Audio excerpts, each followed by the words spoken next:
Here I'm examining the 18th card, the Moon, which is one of my favorites. And, I've read about this card plenty, but my own observations. So here we have the Moon, which almost appears like a sun. There's a face in the Moon. We have the two pillars with like a square cut out at the top. They're very geometric. We have the wolf and the dog, the domestic and the wild, coming together. We have the path that goes off into the distance. We have the rays of the moon, or moon drops falling down. We have the crayfish in the water, emerging from the water. The dogs act as sort of protectors. Howling at the moon is something that comes to mind. The dogs are the protectors of the edge of the water. They it's like the crayfish is just ready to go down the path. The path goes to the crayfish, which in itself has two claws and is crab-like and can fend off on its own. The moon in the water, the moon in the tides. It's also a very feminine card. A long time ago that people thought that the moon controlled menstruation times because of the 28 days, full moons, new moons. People say when it's a full moon, people act crazy.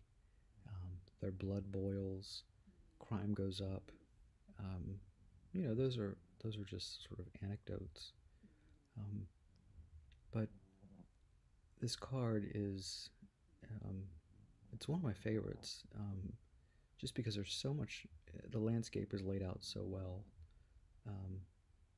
The main characters we have the moon, eyes closed, mouth somewhat stern, looking down, not really observing, but just kind of waiting. We have the two dogs, which are the wolf and the dog, that are with each other, not fighting. It's the dual nature of the human spirit, the sort of the id and the superego. The crayfish sitting there in the water, kind of perched, half on land, half on water, half in the water, and just sitting there. There are ripples coming from the crayfish. Interesting thing, crayfish will build chimneys, which are like little round dirt clods, and they're called crayfish chimneys, and you'll see them in ditches, especially here in Virginia. It's like they build it so that when the water level rises, that's sort of their way they can kind of get out of it, and it's like sort of like their home, but it's a chimney. I remember being little and finding them, and they're almost like little bricks the way they're built. They roll up this little ball and they stack them into this nice neat chimney, and you can easily just knock them over. Sometimes you can pick them up whole, but they're pretty fragile.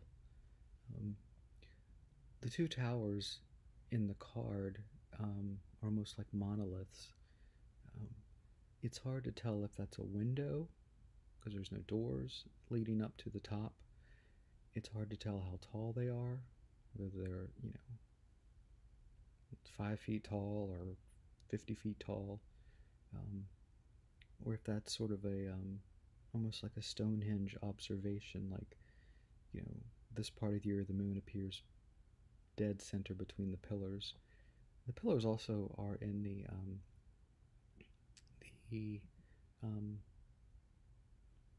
Pope card and the Papess Pope, female Pope card, the Alpha, the Omega,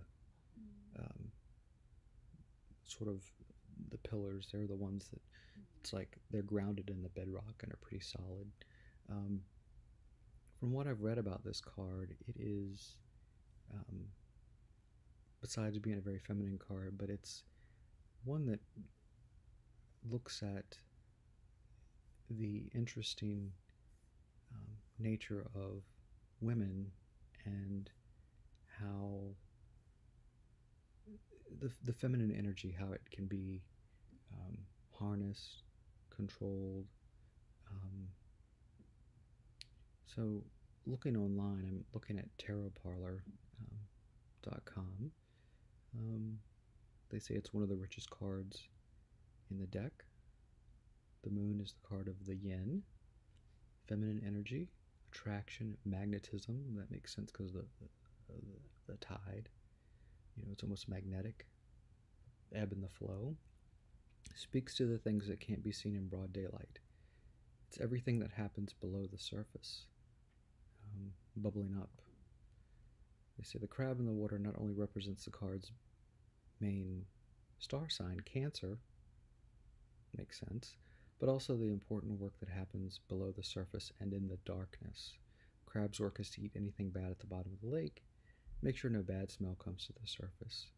It's a metaphor of our subconscious. The dogs, just like the towers, watch over the territory surrounding the lake, keeping the moon at bay so her magnetic powers don't disrupt the waters too much. So they're keeping the moon at bay, barking at the moon.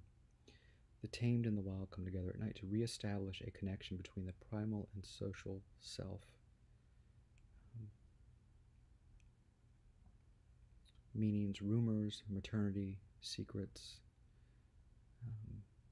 Here's a note. Because feminine energy and underwater mysteries were considered black magic and evil in the Middle Ages, the moon still carries a certain inherent darkness.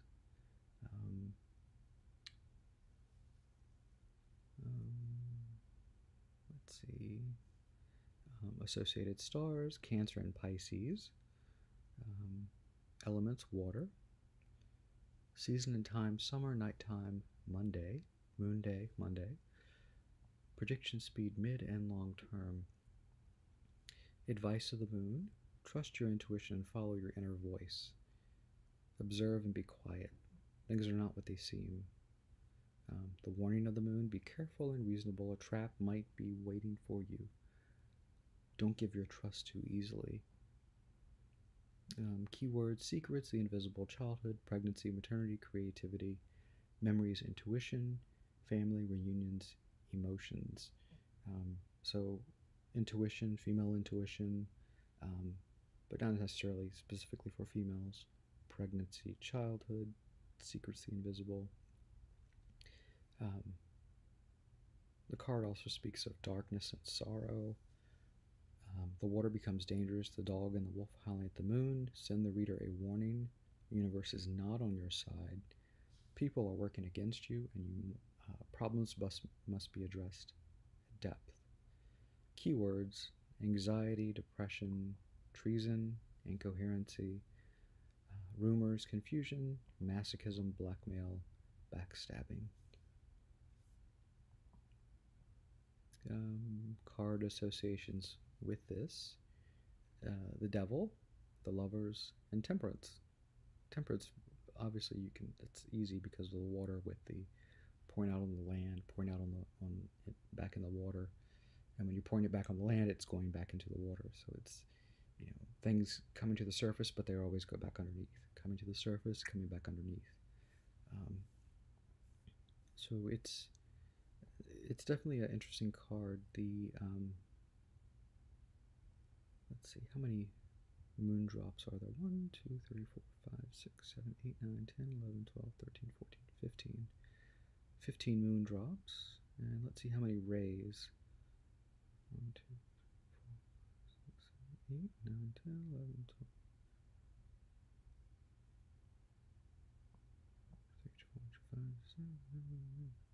30, 31, 32. 32 rays, 15 drops. 32, 33 is supposed to be the age with which Jesus was crucified. So that's interesting. Um, I don't know much about the significance of it being the 18th card in the Rider-Waite deck, um, but it's definitely an interesting card the way it's set up. But hopefully this helps just the understanding of it. Um, just for me, just talking about it, bringing it back up to the surface, talking about the card, kind of reinforces what it does and what it is. Um, Mm-hmm.